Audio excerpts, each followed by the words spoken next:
Hello বন্ধুরা, আজকে আমি দেখাবো রিয়েল কাঠবাদাম। তো আমি এখন আছি ব্যাঙ্গালোর awesome গঙ্গাবতীতে। তো আলমন্ড ওখানে একটা বাদাম। কাঠবাদামের গাছ পেয়েছি। তো এই ফলগুলো পড়েছিল নিচে, আমি তো জানতাম না দেখতেই যে পাচ্ছেন এটা বন্ধুরা, এটা হচ্ছে কাঠবাদামের আলমন্ড গাছ। তো বাদাম। ওখানে এটা একটা স্যার আমাকে এরকম বললো এটা দেখতে কিন্তু হয়, বাদাম এটা আর এটা গাছ কিন্তু খুব হয়েছে এবং দামি। আমি পারলাম। তারপরে যখন ভেতরটা খুলে কিছুটা দেখালো তখন লাল আমি বুঝতে দিস পারলাম অলসো যে এটা তো ইটেবল। ও আচ্ছা, এটা তো কাঠবাদাম, রেড মানে পাতা। আলমন্ড বাদাম যেটাকে বলা হয়।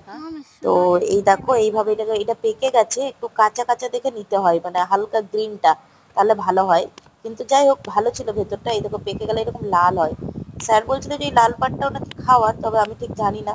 তবে অনেকটা ঠোকাঠুকি করার পরে ফাইনালি এই দেখো বাদামটা বেরিয়ে এসেছে, খুবই টেস্টি। এই দেখো একদম অরিজিনাল কাঠবাদাম, So কিন্তু see, this একদম is the গাছের almond কাঠবাদাম। badam. তো টেস্ট করলাম, একদম ডিটো, খুবই ভালো। যদিও আমরা হয়তো ভালো করে খুলতে পারছিলাম না বলে ভেঙে যাচ্ছিল, আর টেস্টে কোনো The ডাউট green, নেই। তো এই ছিল green one is good, কাঠবাদামের na? Video. Thank you guys, hope নতুন কিছু জানতে পারলে।